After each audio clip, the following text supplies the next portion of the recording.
বিসমিল্লাহির রহমানির রহিম।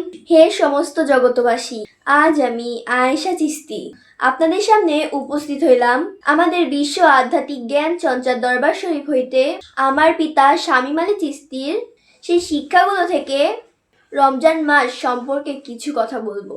যে 1 বছর পর একটা রমজান মাস আসে। এই মাসে আমাদের অনেক সুযোগ, এতই সুযোগ যে আল্লাহ আমাদেরকে দিয়েছে বাকি 11 মাসে যত পাপ পণ্য আছে সেই পাপগুলো সরিয়ে আমাদের নেক বা উপহারগুলো যে আল্লাহ দিবে সেগুলো কিন্তু আল্লাহ নিজের হাতে দিবে। তবে আমি বলবো কথাগুলো মনোযোগ সহকারে শুনবেন।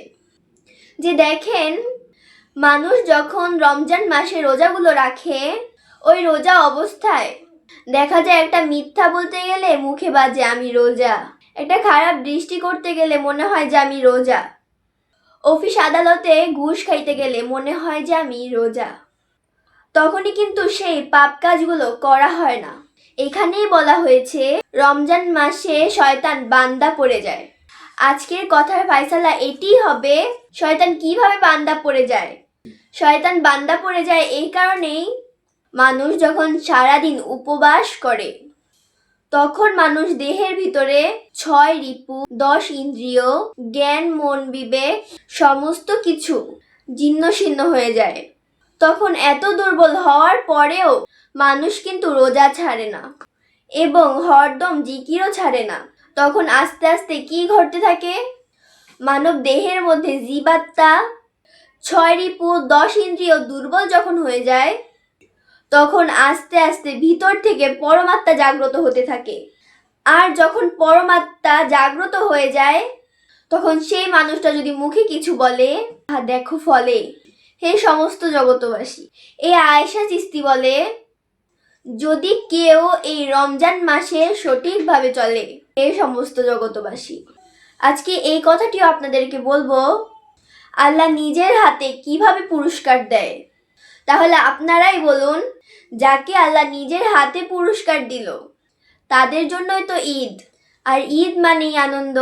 তাহলে একটা যুক্তি রাখবো আমার পিতা শামীম আলী চিস্তির মতো। তিনি বলেছেন, একজন মেট্রিক পাশ করেছে, সকলকে মিষ্টি খাওয়াইতেছে, আর একজন ফেল করেছে, সেও মিষ্টি খাওয়াইতেছে। আচ্ছা আপনারাই বলুন, যে ফেল করলো সে আবার কি করে মিষ্টি খাওয়ায়। তাহলে আমি বলতে চাই, এই রমজান মাসে ঈদ কাদের জন্য?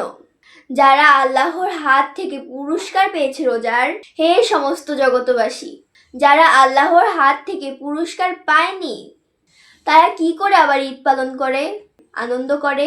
তাই আমি বলতে চাই, রোজা কি জিনিস এটাও মানুষে বুঝে না, শুধু না খেয়েই থাকে। আরো একটি বিষয় হলো, যারা বুঝতেই পারতেছে না রোজা রাখলে কি হয়, তাহলে তারা কিভাবে আল্লাহর পুরস্কার পাবে? যারা জেনে বুঝে রোজা রেখেছে তাদের 10 ইন্দ্রিয়কে দুর্বল করেছে এবং তাদের 6 রিপুকে দুর্বল করে দিয়েছে, তখন তাদের চেহারার মধ্যে একটা নূর আসতে শুরু করেছে। সমস্ত জগতবাসী, আমি আয়েশা চিস্তি আপনাদের সামনে এই যে কথাগুলো বলতেছি, আমার কথাগুলো কি আপনাদের ভালো লেগেছে? যদি ভালো লেগে থাকে আলহামদুলিল্লাহ।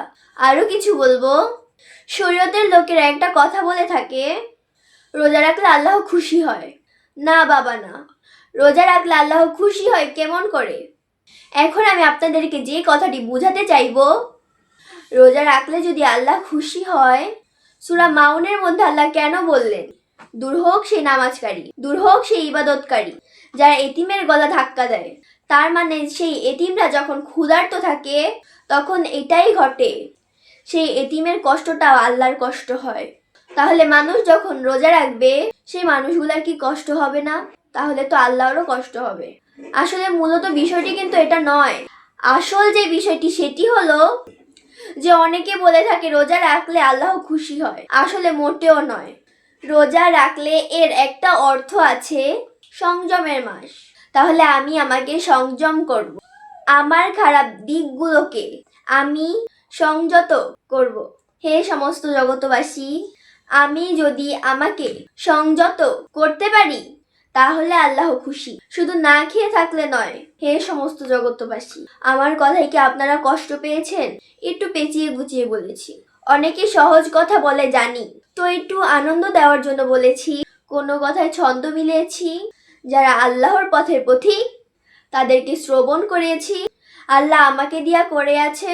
যাই হোক কি সমস্ত জগতবাসী, যদি আমার কথা ভালো লাগে আমাদের এই চ্যানেলটিকে সাবস্ক্রাইব করে রাখবেন। সকলেই ভালো থাকবেন। শুভ হোক সবার রোজা। আল্লাহ হাফিজ।